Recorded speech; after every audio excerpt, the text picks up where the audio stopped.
के लिए भी संकेत है, सर्वे पे मत जाइए, वापस आ जाइए। किशोर तिवारी बोल रहे हैं। देखिए मानव जी, आदरणीय तिवारी जी ने तो बहुत अच्छा आमंत्रण भी दे दिया बहन मायावती जी को, लेकिन उस पर उन्होंने कुछ नहीं बोला कि वो उससे, जैसा कि कहा जा रहा है कि वो दलित की नहीं दौलत की नेता हैं। तो मैं सोचता हूँ उस मामले में भी उनको अपनी बात कहनी चाहिए। देखिए कि अभी जो देश में INDIA की जो स्थिति है उसको देखिए आप कैसा है कि 11 लोग, अभी ये तय नहीं हो पा रहा कि इनका कन्वीनर कौन होगा।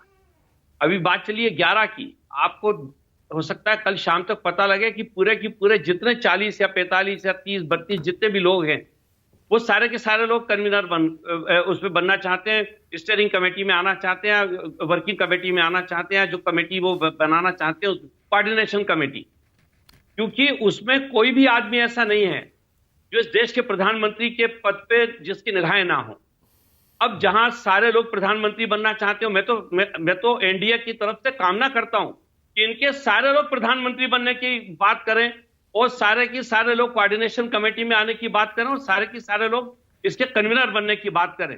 यही देश को बता रहा है कि कितना भ्रम में ये काम चल रहा है। आप देखिए, मैंने कल भी इस बात को कहा और मैं लगातार इस बात को कह रहा हूं कि बेंगलोर में जो प्रेस कॉन्फ्रेंस हुई थी, उस प्रेस कॉन्फ्रेंस में इस बात की घोषणा की गई थी कि हम आने वाले दिनों में दिल्ली के अंदर INDIA का एक सचिवालय शुरू करेंगे, जहां पर कि बैठ के हम बातें करेंगे, जहां बैठकर हम नीतियां बनाएंगे, मिनिमम कॉमन प्रोग्राम बनाएंगे। आज तक इसकी कोई घोषणा नहीं हो पाई। तो जो सारे लोग मिलकर एक स्थान का चयन ना कर पाए, उनसे यदि हम ये अपेक्षा रखें कि वो पूरे सारे लोग मिलकर कोई एक चेहरा तैयार कर लेंगे, वो सारे लोग मिलकर कोई एक कॉमन मिनिमम प्रोग्राम बना लेंगे, या वो कोई और देश के लिए कोई ऐसा कोई संकल्प देश के सामने पेश कर देंगे जिसके आधार पर मतदाता ये सोचे कि हमको इनको देना चाहिए, वोट देना चाहिए, तो ऐसी स्थिति नहीं है। अब आप देखिए, एक तरफ एनडीए की तरफ देखिएगा, एनडीए में निश्चित रूप से एनडीए के जितने साथी हैं, मैं ये एनडीए की तरफ से बोल रहा हूं, एनडीए के जितने भी घटक दल हैं, सबों ने एक बहुमत से एक फैसला लिया है कि हमारे नेता, भारतीय जनता पार्टी के नेता आदरणीय नरेंद्र मोदी जी होंगे। हमारे प्रधानमंत्री के उम्मीदवार के ऊपर हम लोगों में किसी प्रकार का ना विवाद है, ना कोई संशय, क्योंकि हम जब उनको देखते हैं, जब उनकी बात सुनते हैं, आप देखिए उन्होंने लाल किले से क्या कहा।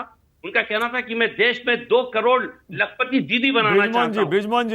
बृजमोहन जी एक सेकंड, वो सब ठीक है, वो जो आप कह रहे हैं, आप एनडीए में हैं, ठीक है, लेकिन नाना पटोले कह रहे हैं 32 पार्टियां हो जाएंगी। सुखबीर बादल का नाम भी आ गया, और भी 3-4 पार्टियों के नाम चल रहे हैं, और सुरेंद्र राजपूत, सुनील सिंह साजन, किशोर तिवारी, सब कह रहे हैं देखते जाइए, अभी पार्टियां बढ़ती जाएंगी। ये मत समझिए कि आपने 38 पार्टियां जोड़ ली तो आप जीत गए चुनाव। मानव भाई, यही मैं कहना चाहता हूं, और भी लोग इनके यहां पहुंचे, क्योंकि जितना इनके यहां पे बोझा बढ़ेगा, जितने ज्यादा लोग पहुंचेंगे उतने हकदार पैदा होंगे, और वही चीज भ्रम पैदा करेंगे। यही तो मैं कह रहा हूं कि एनडीए और INDIA की जब मैं तुलना करता हूं, तो आप देखिए एनडीए में इस प्रकार की कोई चर्चा ही नहीं है। वहां पे जितने लोग हैं सबों ने एकजुट होकर किशोर जी जवाब दे रहे थे आपका। किशोर जी बोलिए जल्दी। आदरणीय मोदी जी होंगे। हाँ किशोर जी। देखो बृजमोहन श्रीवास्तव जी अभी गए हैं वहां, तो उनकी वफादारी के लिए उनको सलाम। लेकिन मैं एक बात बताता हूं कि ये बोझ नहीं है, ये हमारे लिए बिल्कुल बोझ नहीं है। बहन मायावती भी आएगी, उनको उतना ही आदर रहेगा। मैं अभी बता रहा हूं, अभी भारत के सारे विपक्षी दलों को एक होकर ये जो तानाशाह है, इसको हटाने की जरूरत है। बृजमोहन जी, आप अभी गए हैं तो अच्छे से रहिए। मुझे कोई आपका जो नए नेता है, लेकिन वहां किसी और का नाम भी नहीं आता है, वहां नाम लेना यानी छुट्टी हो जाएगी। मैं अभी बता रहा हूं, वहां कोई चुनाव नहीं है, वहां पर केवल कहा जाता है कि अगले मोदी जी है, उसके बाद भी मोदी जी है। एक सेकंड किशोर जी, एक सेकंड रुकिएगा। सुरेंद्र राजपूत, देखिए यही तो बृजमोहन जी कह रहे हैं, और जो आर्ग्यूमेंट है ना, दलील, वो यही तो है। सर्वमान्य नेता है नरेंद्र मोदी, सर्वे में उनकी स्वीकार्यता पीएम पद के लिए आप देख लीजिए कहां है, उनके मुकाबले राहुल गांधी कहां है। कहने से क्या होता है कि हम बाद में चुन लेंगे, या हर पार्टी को अपने नेता का नाम आगे बढ़ाने का हक है। कोई एक चेहरा तो आपको देना पड़ेगा। मानक भाई, थोड़ा सा समय दीजिएगा, मैं आपको बड़ी छोटी छोटी 3-4 चीजें बताता हूं। पहली चीज तो आपने सर्वे की बात करी, तो सी वोटर का जो सर्वे था 25,000 लोगों का सर्वे था, जिसमें 43% जो थे एनडीए के पास वोट थे और 41% इंडिया के पास वोट थे। और अभी देखिए उत्तरोत्तर लगातार एनडीए नीचे गिरता जा रहा है। अगले 3 महीने बाद आप जब सर्वे करेंगे तो 45% हम हो जाएंगे यानी इंडिया हो जाएगा और 39% के आसपास एनडीए हो जाएगा। इसमें कोई दो राय नहीं। तब आप हमको 306 सीटें देंगे, आप हाँ कहिए। अभी आप 193 दे रहे हैं 41% पे, जब हम 45 पे हो जाएंगे तो आप 306 देंगे। आप बताइए हमको। नंबर 1। नंबर 2, 25,000 के सर्वे में मोदी जी को उन्होंने लोकप्रिय बता दिया 54 या 52%, राहुल जी को 16%। अभी क्या नाम एक और स्पेक्टेटर करके कोई ट्विटर पे था जिसमें लगभग 15 लाख लोगों ने भाग लिया था सर्वे में, 15 लाख लोगों में। उसमें जो लोकप्रियता आई थी वो लोकप्रियता आई थी 71% आई थी श्री राहुल गांधी जी की और 29% के आसपास आई थी शायद नरेंद्र मोदी जी के 31% आई थी। इसमें मतलब थोड़ा सा संदेह हो सकता है जब इन दोनों लोगों का बात किया गया था। तो हम इन सब चीजों को नहीं मानते हैं।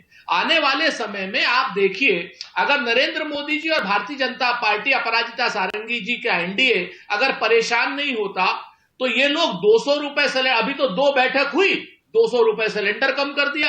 ये तीसरी बैठक की प्रेस कॉन्फ्रेंस होने दीजिए, देखिए पेट्रोल का दाम भी कम करेंगे, डीजल का दाम भी कम करेंगे, किसान सम्मान निधि भी बढ़ाएंगे ये लोग। अगर सुरेंद्र राजपूत, अगर राहुल गांधी आपके हिसाब से नरेंद्र मोदी से ज्यादा लोकप्रिय हैं तो उनको बनवा दीजिए ना, चेहरा बनवा दीजिए पीएम पद का इंडिया गठबंधन की इस मुंबई की बैठक में।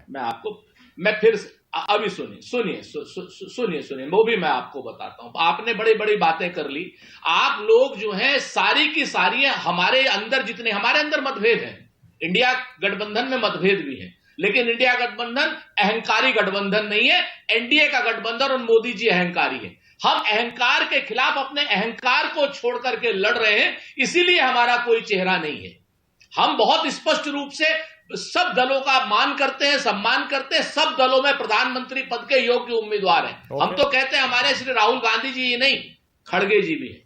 ये हमारी कहने की हिम्मत है। अपराजिता सारंगी जी की अगर हिम्मत हो, हैसियत हो और हौसला हो तो नरेंद्र मोदी के अलावा एक नाम बता, बोलिए अपराजिता जी, बोलिए, चुनौती स्वीकार करिए। निकाल दिया जाएगा। अपराजिता जी चुनौती स्वीकार करिए। सबसे पहले तो मैं कह दूं सुरेंद्र जी, आत्मविश्वास और अहंकार में फर्क करना समझिए। हम बहुत आत्मविश्वासी हैं, हमको अपने नेता पर विश्वास है, यशस्वी नेता प्रधानमंत्री। और मैं कह दूं कि ये विश्व में भी सबसे लोकप्रिय नेता होकर उभरे हैं और 38 दलों ने उन्हें अपना नेता माना है और 2024 में वो हमारे प्रधानमंत्री होने जा रहे हैं। अरे हम तो गर्व से कहते हैं कि श्री नरेंद्र मोदी जी हमारे देश के प्रधानमंत्री हैं और हमारे नेता हैं। और इसी से लोगों का आशीर्वाद है और लोगों के आशीर्वाद का हाथ हमारे सर पर है, इसलिए हम आत्मविश्वासी हैं। हमने हर एक क्षेत्र में काम किया और आप सब लोगों ने आदरणीय प्रधानमंत्री जी का भाषण 15 अगस्त को लाल किले की प्राचीर से सुना होगा। और उसके बाद कुछ भी कहना सही नहीं बनता। ये ऐसी सरकार है जो अपना रिपोर्ट कार्ड लेकर जनता के पास जाती है। पर आप जो सर्वे की बात कर रही थी अपराजिता जी, उसी सर्वे में 43 और 41, 43 और 40, 2-3% का वोट परसेंट का डिफरेंस रह गया है। आपको बिल्कुल भी फिक्र नहीं है? अगर ये सारी पार्टियां एक हो गई, सीटों का बंटवारा हो गया तो फिर दिक्कत हो सकती है, टक्कर हो सकती है कड़ी। याद रखिए कि हम तो 38% पर थे, 37.5% पर थे। अभी हम 43 पर आए और जिस तरह से काम हुआ है, हो रहा है और लोगों का आशीर्वाद है, हम तो निश्चित तौर पर यह ग्राफ हमारा बढ़ता ही जाएगा। और जहां तक सुरेंद्र जी का सवाल है, इनके आंकड़ों का सवाल है और इनके मैं क्या कहूं बड़ी बड़ी बातों का सवाल है, मैं कह दूं मन को बहलाने के लिए गाली भी यह ख्याल अच्छा है। आप भी जानते हैं क्या होने वाला है। हमारे 3 प्रश्नों का तो उत्तर आप लोगों ने किसी ने नहीं दिया। सुरेंद्र राजपूत जल्दी से आप ट्राई करिए। किशोर जी ने तो ट्राई किया, आप ट्राई करिए। सुरेंद्र राजपूत किस बारे में? अपराजिता के तीनों सवालों के बारे में। हाँ, वो कह रही है पीएम पद का चेहरा, संयोजक और सीटों का बंटवारा। भाग्य से जी हाँ, मैं नहीं, संयोजक भी बनेगा हमारा, अध्यक्ष भी बनेगा और हमारी सीटों का बंटवारा इतने बढ़िया तरीके से होगा कि अपराजिता जी देखती रह जाएंगी। ये लोग बिल्ली के भाग से छींका टूटने की बात कर रहे हैं और हम कह रहे हैं कि चेहरा क्या देखते हो अपराजिता जी, दिल में उतर कर देखो ना। यहां पर जनता के दिल में उतर रहे हैं हम लोग। आप बात समझिए, आपको यही परेशानी हो रही है चीन हमारा मैप बदल रहा है, आप उनके ऐप बैन करके उनके पीछे पीछे हाथ जोड़ करके खड़े हुए हो। आप प्रधानमंत्री जी खड़े हैं, राष्ट्रपति जी बैठे अच्छा, हैं। एक सेकंड रुकिएगा, एक सेकंड सुरेंद्र राजपूत, 200 रुपया सिलेंडर कम कर एक दिया। सेकंड। बृजमोहन श्रीवास्तव, आज उद्धव ठाकरे ने भी कह दिया आज की प्रेस कॉन्फ्रेंस में, अगर एनडीए में बेचैनी नहीं होती ना इंडिया की इस मीटिंग से, तो आप भी अपनी महायुति की बैठक उसी दिन नहीं रखते जिस दिन ये बैठक हो रही है इंडिया गठबंधन की 31 और 1 की। जैसे दिल्ली में जब बुला ली थी एनडीए की मीटिंग, बेंगलुरु की बैठक के सेम दिन, उसी तरह आपने मुंबई में बुला ली उसी दिन जिस दिन इनकी बैठक है। हमारे जो महाराष्ट्र के एनसीपी के अध्यक्ष आदरणीय सुनील तटकरे जी ने, उन्होंने भी इस बात को बहुत स्पष्ट रूप से कहा है कि यह फैसला जब पिछली बार अभी विधानसभा का वहां सेशन चल रहा था, उसी समय इस तारीख का हम लोगों ने निर्णय ले लिया था। ये बात अलग है कि दोनों तारीखें एक दिन आ गई हैं, लेकिन चलिए बहुत अच्छा है, ये भी पता लग जाएगा कि आखिर हमारा महाराष्ट्र का जो एनडीए है और जो भारत का एनडीआई है, इन दोनों में से किसकी ज्यादा लोकप्रियता है और किसके पास बेहतरीन नेतृत्व है। ठीक है, ओके। हम तो देखिए इसे इस तरह समझते समझते हैं। सुनील साजन, उसके बाद सुनील साजन कुछ कहना चाह रहे थे। हम तो देखिए इस तरह समझते हैं, हम तो मीडिया में हैं, विश्लेषक हैं, थोड़ा बहुत पढ़ाई भी करते हैं, स्टूडेंट हैं। हम इसको इस तरह से देखते हैं कि शायद ये महाराष्ट्र में एनडीए ने इसलिए किया है ताकि कम से कम 31 और 1 2 दिन पूरा का पूरा मीडिया कवरेज इंडिया गठबंधन अकेले ना ले जाए और थोड़ी सी मीडिया की स्पेस एनडीए को भी मिल जाए। सुनील साजन, आप कुछ कहना चाह रहे थे, बोलिए। देखिए, मैं अपराजिता जी के दोनों सवाल का जवाब देना चाहता हूं। हाँ। उन्होंने पहले कहा कि चेहरा कौन।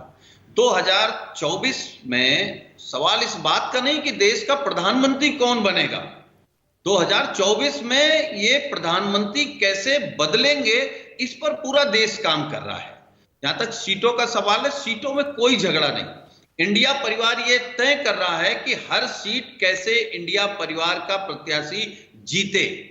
और आप भी समझ सकते, देखिए परेशानी आप समझ रहे हैं। आपने कहा कि आखिर दोनों मीटिंगें एक दिन क्यों रखी गई। इंडिया में इंडिया परिवार की बैठकों से एनडीए में क्यों खलबली है, क्यों बेचैनी है, क्यों गैस के दाम कम हो रहे हैं, क्यों पेट्रोल के दाम अभी आगे जाकर के कम होंगे, क्यों उलूल जुलूल बयान आ रहे हैं, क्यों कहा जा रहा है कि आपका प्रधानमंत्री कौन होगा। अरे इस देश में मोदी, आप बीजेपी ये कहती है मोदी जी से बड़ा चेहरा बता दीजिए।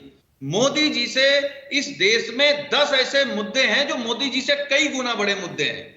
क्या महंगाई मोदी जी से बड़ा मुद्दा नहीं? ओके, मैं समझ गया। बेरोजगारी बड़ा मुद्दा नहीं है? मैं समझ गया। विपक्ष का एक बहन बेटियों के आबरू बड़ा मुद्दा नहीं है? एक तर्क यही रहा है कि मुद्दे इतने बड़े हैं, पीएम पद के चेहरे की जरूरत ही नहीं है। क्लोजिंग कमेंट, आखिरी टिप्पणी धर्मवीर चौधरी।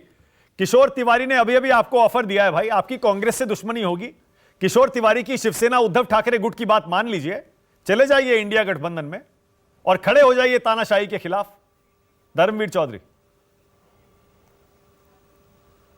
धन्यवाद तिवारी जी का, लेकिन मैं यही कहूँगा कि कहीं की ईंट कहीं का रोड़ा, भानुमति ने कुनवा जोड़ा। मानक जी, आज इस देश में प्रधानमंत्री या सरकार किसकी बनेगी ये महत्वपूर्ण नहीं है।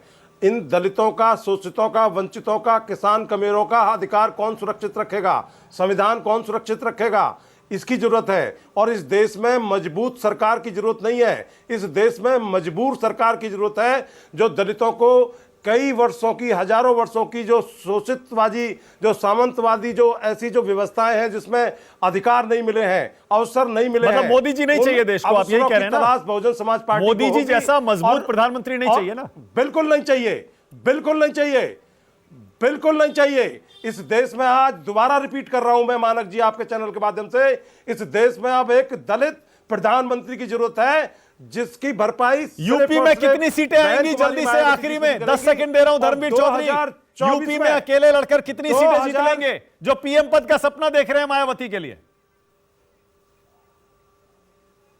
उत्तर प्रदेश में हम सबसे ज्यादा बहुमत वाली सीटें जीतेंगे, सबसे ज्यादा सीटें जीतेंगे। ओके धर्मवीर चौधरी, एक सेकंड, शो खत्म कर रहा हूं, 1 मिनट। सबको स्क्रीन पर ऐसे ही रखिएगा, सबको स्क्रीन पर रखिएगा। धर्मवीर चौधरी, आप देख नहीं पाए लेकिन मैं सबको देख पा रहा हूं।